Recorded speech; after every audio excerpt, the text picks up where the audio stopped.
Vamos a mais um episódio da série Decisões do STF que deixaram de impactar positivamente a coletividade. Veja só, eu não estou fazendo aqui vídeos contra o Supremo Tribunal Federal. Eu estou aqui fazendo vídeos relativamente a ações judiciais que foram julgadas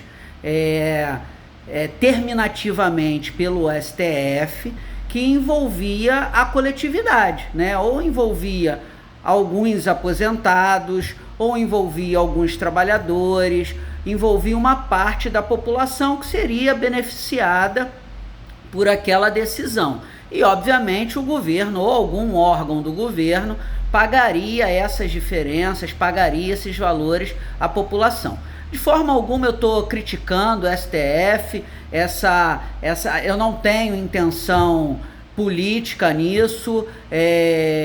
A composição do Supremo, a época de cada uma dessas decisões, tem decisões que eu vou falar aqui, que eu já falei aqui, que tem mais de 5 anos, a composição era até diferente da composição atual, os relatores eram distintos, mas o que me chamou muita atenção, o que vem me chamando muita atenção nesses 26 anos que eu tenho de advocacia, é justamente essa tendência do Supremo decidir sempre no sentido de proteger o que seria o recurso público. Eu não concordo com isso, eu acho que tem que ser defendida a lei, independentemente de ser grande ou não a conta ser paga pelo governo, né? Então, eu já falei da última derrota dos aposentados, né, no Supremo, que foi a revisão da vida toda. Já falei também de uma derrota dos trabalhadores no Supremo, que foi relativamente à correção do patrimônio do Fundo de Garantia, que o índice aplicado era TR, e a TR, né, taxa referencial, sequer cobria a inflação. Já falei do processo da desaposentação, já foi julgado em 2020, né, tem 4 anos que já foi julgado. Inclusive, nessa decisão, o relator falou que a decisão considerou o impacto que essa dívida iria gerar nos cofres públicos. Isso foi falado, isso está na imprensa, isso foi falado. Agora vamos falar um pouquinho da decisão que não concedeu aos motoristas, né, do Uber a relação de emprego com a plataforma Uber.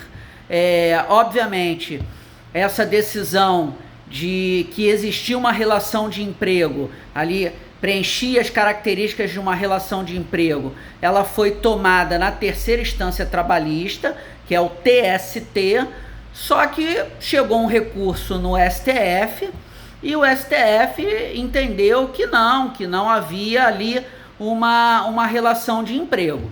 Eu penso que a atividade do Uber ela é precária, porque não há assistência social. Se aquele trabalhador ali não contribuir, ele não vai ter nenhum tipo de benefício do INSS. Futuramente ele vai ser um destinatário de BPC, de benefício de prestação continuada, porque não verteu contribuições para o INSS. Então eu, Luiz Henrique, penso que seria positiva uma decisão judicial que obrigasse a Uber a pagar a contribuição previdenciária desses trabalhadores, seja por um vínculo de emprego ou qualquer coisa similar a isso. Mas o STF entendeu que não, que era uma relação, era uma prestação de serviço autônoma e não fixou o vínculo de emprego. Inclusive isso os trabalhadores perderam, né, em razão disso. Inclusive isso gerou uma discussão acerca de por que o STF se envolveu numa decisão que é de um direito muito específico, que é de uma justiça muito especializada, como a Justiça do Trabalho. E aí, depois da repercussão negativa dessa decisão do Supremo Tribunal Federal, que derrubou o entendimento do TST, que é trabalhista, a terceira instância trabalhista, foi feito até um termo de ajuste de conduta entre os tribunais para que o STF não fizesse intervenções nas decisões do TST. Mas esse assunto aí da uberização já tinha sido julgado favoravelmente à Uber.